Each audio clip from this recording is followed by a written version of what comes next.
నిన్న మొన్న జరిగినటువంటి మహానాడు రాష్ట్రం అంతా కూడా తెలుగుదేశం సైనికులందరూ కూడా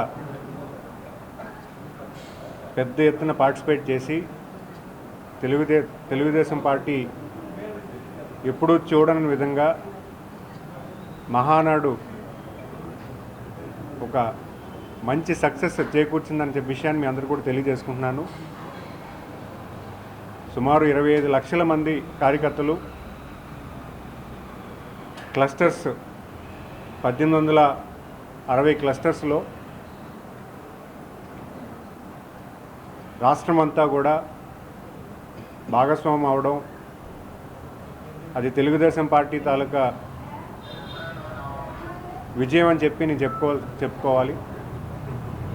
ఎందుకంటే కార్యకర్తే అధినేత అనే నినాదంతో గౌరవ ముఖ్యమంత్రి గారు తెలుగుదేశం పార్టీలో ఉన్నటువంటి దశా నిర్దేశం చేసినప్పటి నుంచి కూడా మహానాడు కేంద్రంగా అనేక తీర్మానాలు కార్యకర్తలను తీసుకొని దాన్ని ఆమోదపరచి ప్రభుత్వ పరంగా దాన్ని అమలు చేకూర్చేలాగా మనందరూ కూడా చూస్తున్నాం.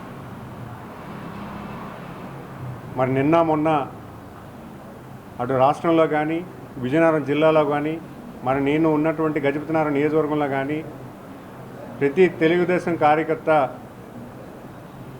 పసుపు పండుగ చాలా వైభవంగా చేసుకున్నారు.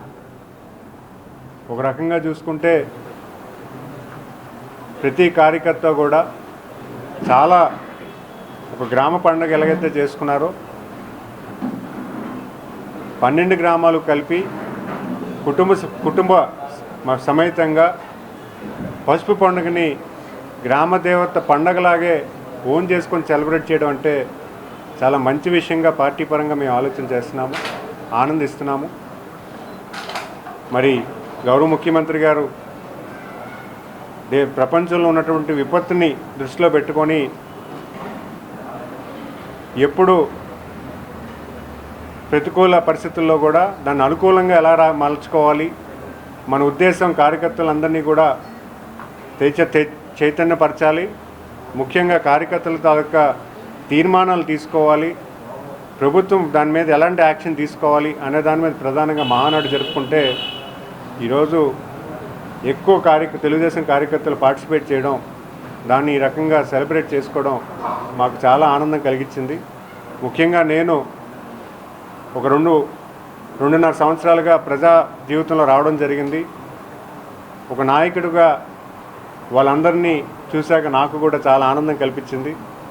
ఎందుకంటే ప్రజా జీవితంలో ప్రజల్ని గౌరవించుకొని వాళ్ళ అభిమానం సంపాదించుకుంటే అంతకన్నా ఆనందం ఇంకోటి ఉండదు. మరి నేను కూడా ఆ పండుగలో భాగస్వామ్యం అవడం నాకు చాలా ఆనందం కలిగించిందన్న విషయాన్ని తెలియజేసుకుంటూ, ముఖ్యంగా ఈ మహానాడు కూడా మహిళల కోసం పెట్టడం జరిగింది. స్త్రీశక్తి అనే నినాదంతో అనేక తీర్మానాలు చేసుకోవడం కూడా జరిగింది. ఇటు రిజర్వేషన్ పరంగా అవ్వచ్చు, ఉమెన్ సేఫ్టీ ఆస్పెక్ట్ అవ్వచ్చు, ఉమెన్ ఎంపవర్మెంట్ అవ్వచ్చు, వీటన్నిటి మీద కూడా అనేక తీర్మానాలు చేసి గౌరవ ముఖ్యమంత్రి గారు భవిష్యత్ కాలంలో దాన్ని అమలుపరిచేలాగా కార్యాచరణ చేస్తామని తెలియజేసుకుంటూ, మరి అంతేకాకుండా నిన్న మనకు జరిగినటువంటి హైదరాబాద్ మహానగరంలో జరిగినటువంటి ఎన్టీఆర్ గారి విగ్రహాన్ని ఆవిష్కరణ కూడా ఈరోజు చాలా స్వాగతిస్తున్నాము. ఎందుకంటే ఎన్టీఆర్ మహానాయకుడు, తెలుగువాడి ఆత్మస్థైర్యాన్ని నిలిపినటువంటి నాయకుడు, తెలుగువారు గర్వపడినటువంటి నాయకుడు, ఎంతోమందికి రాజకీయ అవకాశాలు కల్పించి ఈ రాష్ట్రాన్ని అలాగే తెలుగు వారిని ప్రగతి బాటలో పట్టినటువంటి నాయకుడిని ఈరోజు హైదరాబాద్ కేంద్రం కింద అక్కడ తెలంగాణ ముఖ్యమంత్రి వర్యులు స్వయంగా వచ్చి ఆ విగ్రహ ఆవిష్కరణ చేయడం అంటే మరి అలాంటి మహానాయకుడి గురించి మనం ఎంత చెప్పుకున్నా తక్కువే. ఎందుకంటే ఆ పక్క రాష్ట్రాల్లో కూడా ఎన్టీఆర్ గారిని గౌరవించుకొని ఒక పండగ చేసుకోవడం అంటే, ఆయన పుట్టినరోజున ఒక పండగ చేసుకోవడం అంటే అది ఖచ్చితంగా ఆయన ఆ మహానాయకుడు మన రాష్ట్రానికి మన ప్రజానీకానికి ఏ రకంగా ఉన్నతమైన సేవలు అందించారన్న విషయాన్ని కూడా ఒకసారి గుర్తు చేసుకోవాలి.